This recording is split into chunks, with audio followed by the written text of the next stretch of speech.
the address of the emergency? Yes, how you doing? It just had an 18 wheeler. Oh Lord! It's about to blow up. 18 will run into the gas station. Yes, and it's gonna blow up. Is the male still inside? They need to come out here now. Somebody gonna die.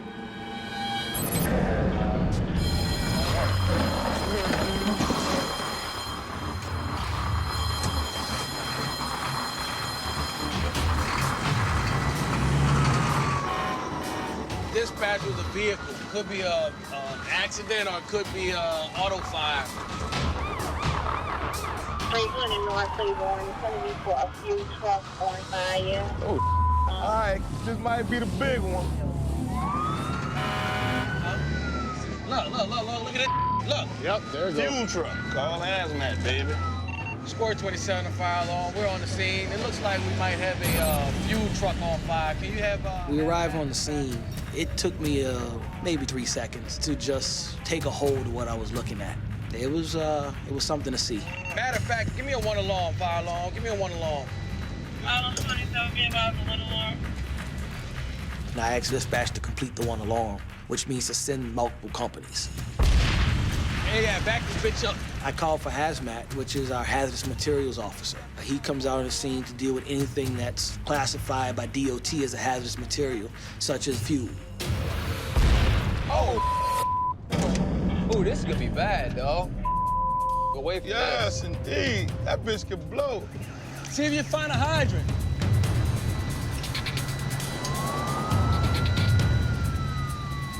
Come on, we gotta do something quick. Go on, they got a hydrant on that corner. It's gonna be on that side over there. Some new information real quick. Lady said that this car, they hit a car, a passenger car on the other side, said nobody got out. One side of the street is businesses, the other side is residences. We didn't want to see that gas station go up either. And yeah, that's a whole nother set of problems. So you've got life safety factor, you've got explosion potential.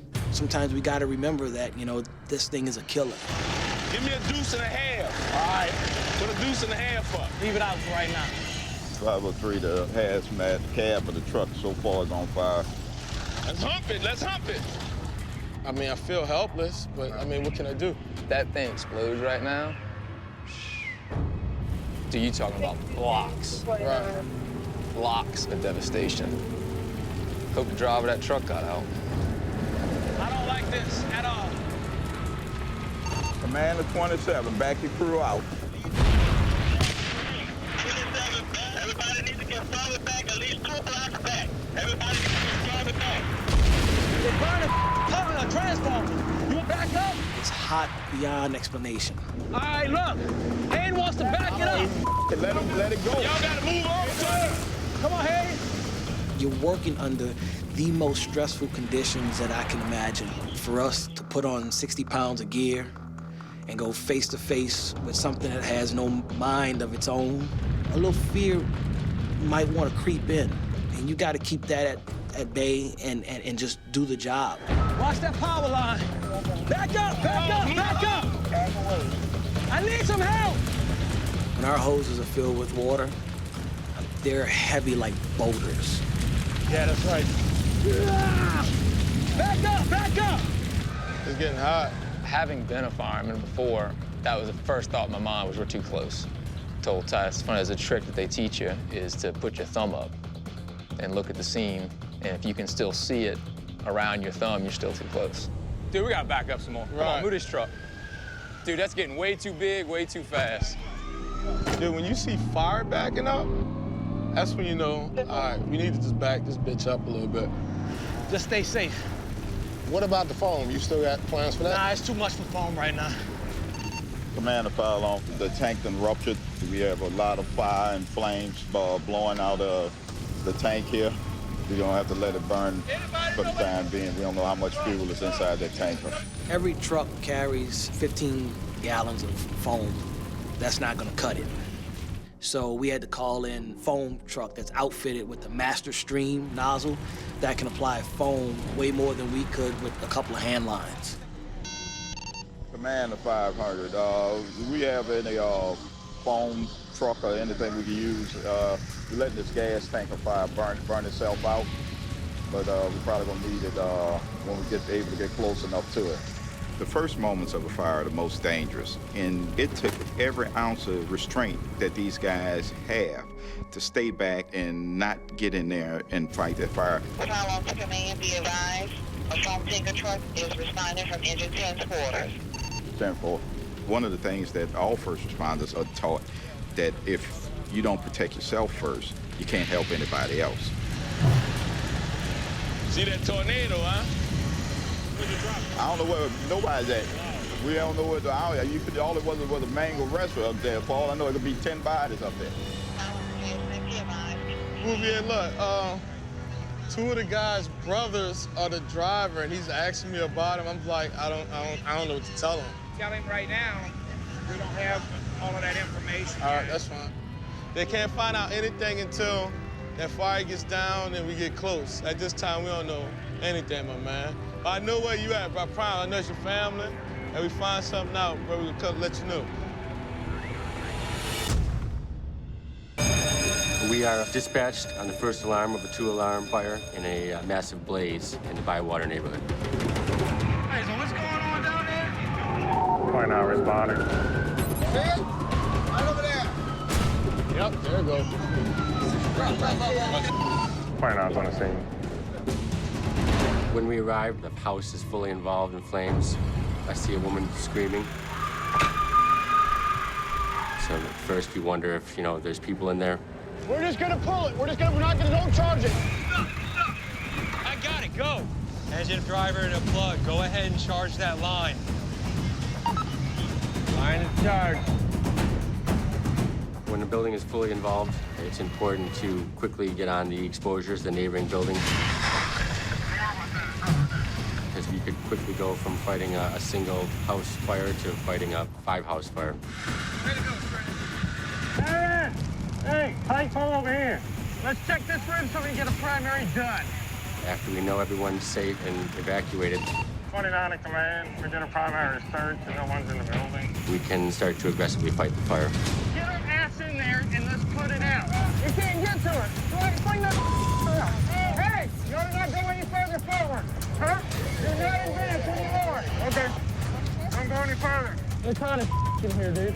Yeah, it's hot as in here. Even with 2 alarms, it's not enough men to put this fire out quickly enough. So Chief struck a 3rd and 4th alarm. Come on. Back out. Back out.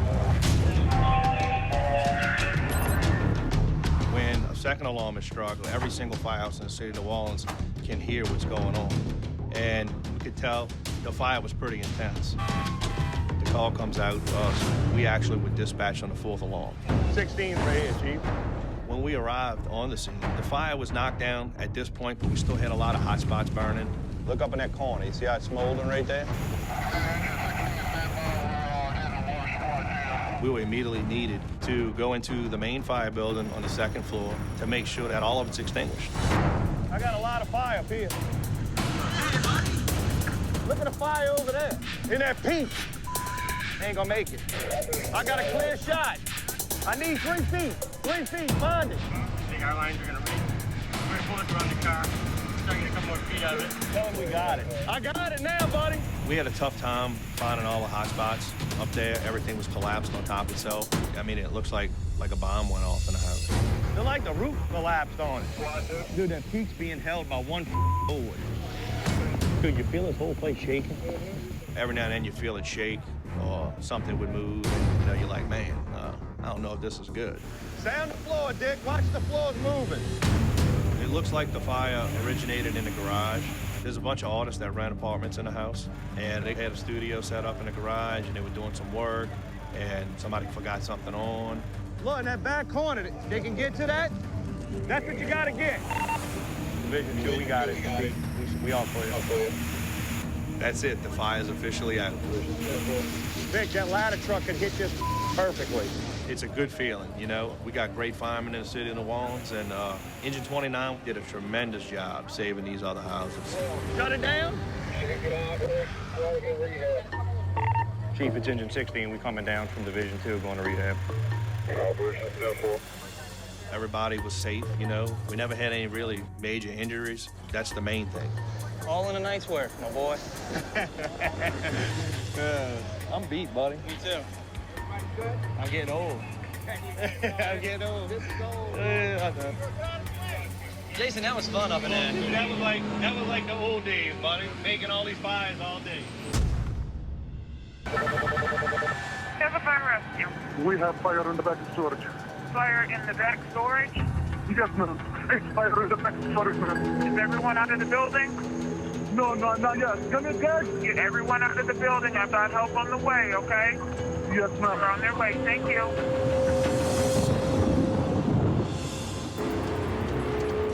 Rescue 4, what's your location? We're all over. If you've got a call with 10, we'll be able to pick it up. Acknowledge. Tell me what we got, kid. Engine 10, 16, 18, and Rescue 4. We have a single alarm structure fire.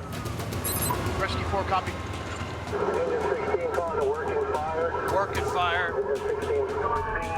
I got approximately 150 by 100 commercial grocery truck. I got the flame showing. I don't see nothing yet. Just got dispatched to a working structure fire. Just heard on the radio that they've got fire through the roof and heavy smoke conditions, and they've already called for a second alarm. Second alarm means that the situation has become too large and life endangerment is so great that they're going to need the extra hands. There is smoke, though, so it is working fire. Oh, yeah. Oh, look at that right there, Billy. Yep, I see it. Oh, yeah, it's cooking, kid. At this point in time, the structure is heavily involved in fire and actually pretty much blacked out. Yeah, come on, get dressed, let's do it. Truck 13, command. Command by. Just an FYI, this hole's about to get a lot larger up here. Woo, we're getting some flame now. If there's a possibility to secure another water source, the Bravo Charlie corner is about to light off. Copy. Everyone making it out of the building? That's affirmative. All employees are accounted for, over. Hey, you ought to not go any further forward. Huh? Do not advance anymore. This is not a structure that I want to venture into too deep because of the conditions. So we back out until we can get it knocked down a little bit more. David, engine 4 is set up with a full house hook up here. Okay. Engine 12 is going to lay from engine 4 down the back side and bring you water. Okay? All right, perfect. That's what they're working on right now. Okay. Because of the construction of this building, we know that it won't take much heat and flame for this building to collapse. In the window, you see the window? We go into defensive mode. These firefighters know that in defensive mode, we don't make entry into the building, and we're going to fight this fire from the outside. I just had a flare up on the Alpha Bravo corner. Copy that. We've got heavy fire here at the front. We're going to have to get some hand lines in through the front windows. Let's get some lines on that. Woo! Line land here.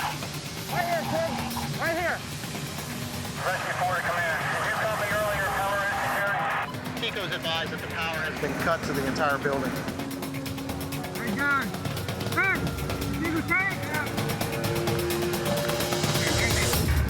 Engine 10 to command. Command, bud. Command, we got about a 200-pound propane tank and an exchange cage on the side over here. Flames are getting pretty close. Copy that. Squirt water on it. We need to keep a steady stream of water on these propane tanks to keep them cool. Because if these things heat up and light off, then they're going to take off like missiles. They're going to throw some shrapnel around, and they're going to end up causing us some serious issues. Command to County 32. Want to get some hand lines pulled? We've got propane tanks over there I'm a little worried about. Don't get too close. Put water on that thing. All right, so some water. Anytime you get a building of this size and you get partial collapses, it's extremely difficult to get these fires put out. Truck 13 command. That flare up and all 4 quadrants. It can be frustrating sometimes, but you just have to tuck that away and focus in on what your goals are and just meet those goals one by one. Billy, get in here with your light. Right here. Hey, right here. Look. Just hit that wall. No, keep it right where you're at, right in that door. Truck 13 command.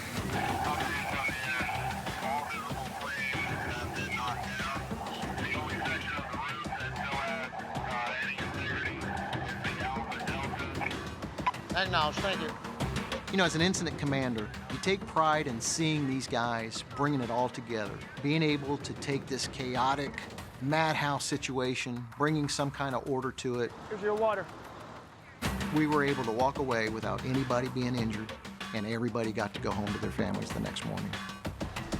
Bro, it's pretty hot. It is hot, man. It's super I'm, hot. I'm like dehydrated. I'm dying right now. Well, that's a total loss. No doubt about that. Because that thing was getting it. Well, I mean, there wasn't a window without fire coming out of it when we first got there. I'm not kidding you. When we turned around to go out, and there was light coming in, I could see your silhouette.